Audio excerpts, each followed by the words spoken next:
Hi, Blastpop here. Today I'm taking a look at the Hunters, German U-boats at war 1939 to 1943. I had previously examined the Hunted, which carries it on from 1943 to the end of the war. This is a solitaire game system designed by Gregory M. Smith, published by GMT Games. This is the third printing and is licensed to GMT from Consim Press. The game is very similar to the Hunted. As a matter of fact, you can continue on to the Hunted from the Hunters once you've survived that portion of the war that this covers, and you can carry on into that game.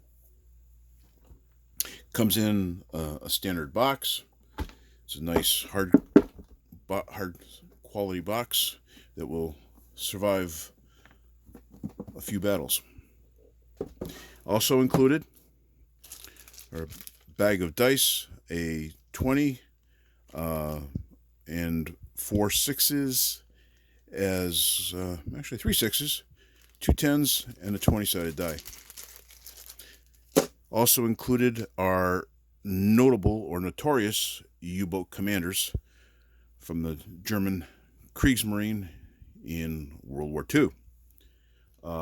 Each one gives you the opportunity to look at the successes or failures of the given commander. For instance, Otto Kretschmer, Wolfgang Luth, Erich Topp, Heinrich Liebe, Victor Schutze, Heinrich Lehmann Willenbrock, Karl Friedrich Merton, and Herbert Schutze. Now there is another Schutze here, a Victor. And anyway, each one gives you the name of the commander, the dates that they're active, when they were born, when they died, the rank that they were, the number of ships sunk, the tonnage, game ability. So you can actually incorporate one of these famous commanders into your current campaign, if you so desire, as your namesake, along with the U-boat and the type. And you can play through, and you can, on the back, it tells you the awards they received, the patrols, when they started, and where they went, what they sunk, and how many tons. And you can follow that exactly, or you can just take their special abilities and play as them during the course of the game. As in the Hunted, the Hunters includes a rules book that follows the general course of play of the game, and it's nicely illustrated. The rules are fairly simple.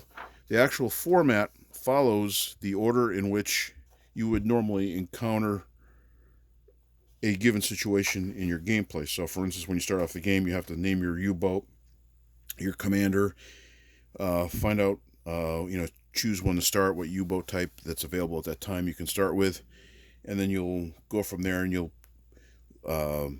take your equipment, your torpedoes, your guns and stuff, load them up, and then go out on your mission and proceed along the mission, and then come back if you survive, and from there evaluate your success or lack thereof. Now, in this particular case, it follows that sequence, and the rules are, again, substantially similar to the Hunted. And then, in addition, you've got designer's notes, an extra copy of the patrol log, a bibliography if you're interested in reading more about the exploits of the U-boat commanders, a copy of the counter sheet, both sides, an index along with additional charts and tables, and that weighs in at 28 pages. Then the heart of the game are the U-boats, and they are double-sided, so you have a 7B, a 7C, a flak boat, 7C, a 7D, 7A, and then a Type 11C. Now, you only command one U-boat at a time, so there's no need to have more than one of each. And each U-boat gives you the rank of the commander, any awards and medals he's earned along the way, the current crew quality, any random events in play. Again, these are marked with game counters, your torpedo tubes and your reloads, the amount of damage the boat can take, potential damages to engines, miscellaneous, and crew status. And then, as originally designed, you have your patrols and whether you're in port. So if, for instance, you're in port and you have to go into the Atlantic, first you have a transit to the Bay of Biscay.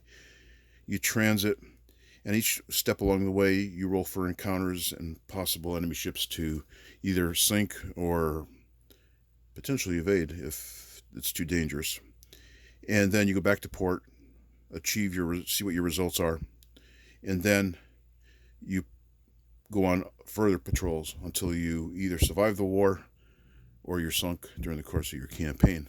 As an alternative, there are a couple maps that a player can use which kind of add a little bit of historical flavor, where you can physically see where it is you're traveling. So for instance, if you're patrolling in the British Isles, for instance, you would transit and then you go through the British Isles, and then you'd come back to port.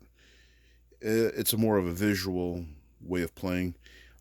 Typically, though, I've been playing using just the provided patrol cards because it takes a little less space, and I know having played it in the past, in the earlier edition, first edition, I found this convenient. And you have two of these maps to use. This is for America and West Africa patrols, I believe, and North Atlantic patrols, but I haven't used them. Oh, okay, here's another U-boat, a 9B and a 9A. And some of them have greater range, additional capabilities, survivability, etc. Now, when you do encounter an enemy, you have a battle mat or a battle board. And then what you do is you have up to 4 targets. You can keep track of your escorts, whether you're close, medium, or long range, incoming hits on a U-boat if you're hit, and you can plan your attacks. And when you hit a target, you move it down the track until it's sunk. And so you plot your torpedoes or gun attacks here, and then you have a convenient sequence of play here, which is very, very handy indeed. And then also included is some bonus material of how to use the patrol and patrol maps that I had just shown you, as well as how to use the commander cards.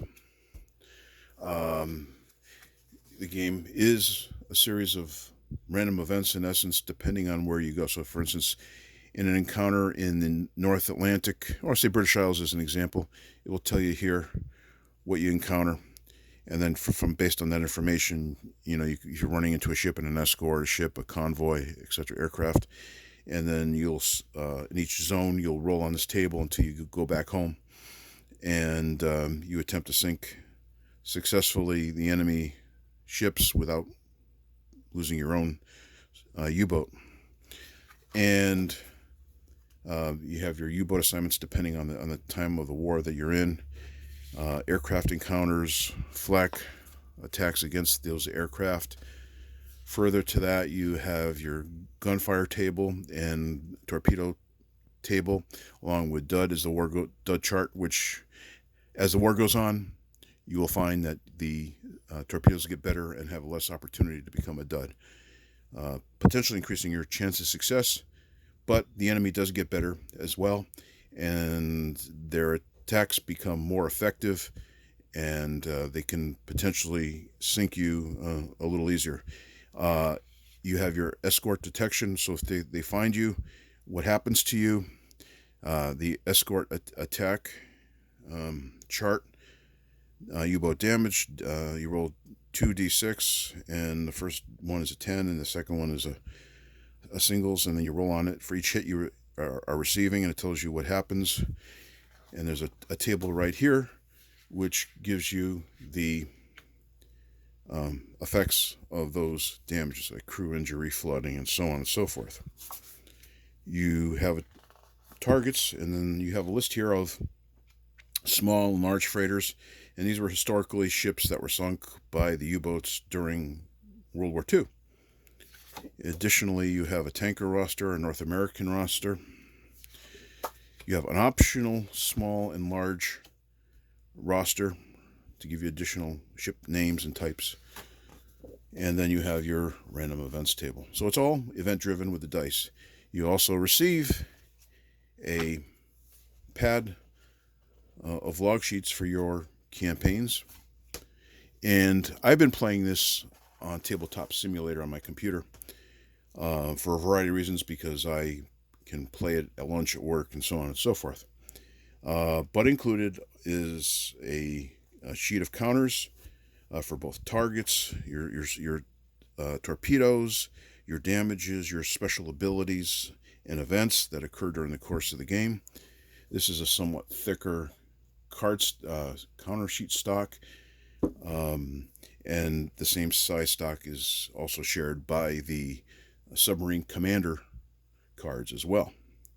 Notice that on the back, one side you have your electric torpedoes, and then you have steam torpedoes. And the steam torpedoes show up more during the day. Electric don't, but the electric have greater susceptibility to being duds. So, especially during the early part of the war, it becomes a harder decision: do you want to survive, or do you want to take a chance and have a better opportunity of sinking a ship during the day with a steam torpedo? I guess it all depends on the situation and what you're trying to achieve given the current situation. There are a lot of blank counters on the sheet, which, to me, you could put more torpedoes in there, or more markers, or duplicates, so if people lose them, that they don't have they have a spare if needed. So I always find that a problem for me, that I dislike that. So that essentially is what's included in the Hunters. Now, I've played on Tabletop Simulators, as I mentioned before, one campaign to completion, and with that result, and then I'm currently in the second one right now, and I'm just getting into 1941 on that. And when I get to some decisive point, whether I sink or survive to the end of the war, I'll most likely do a video to review my exploits, if that's the case, or my failings as a U-boat commander. Should be fun anyway. So anyway, this is Blastpop. Please comment, like, and subscribe. Bye.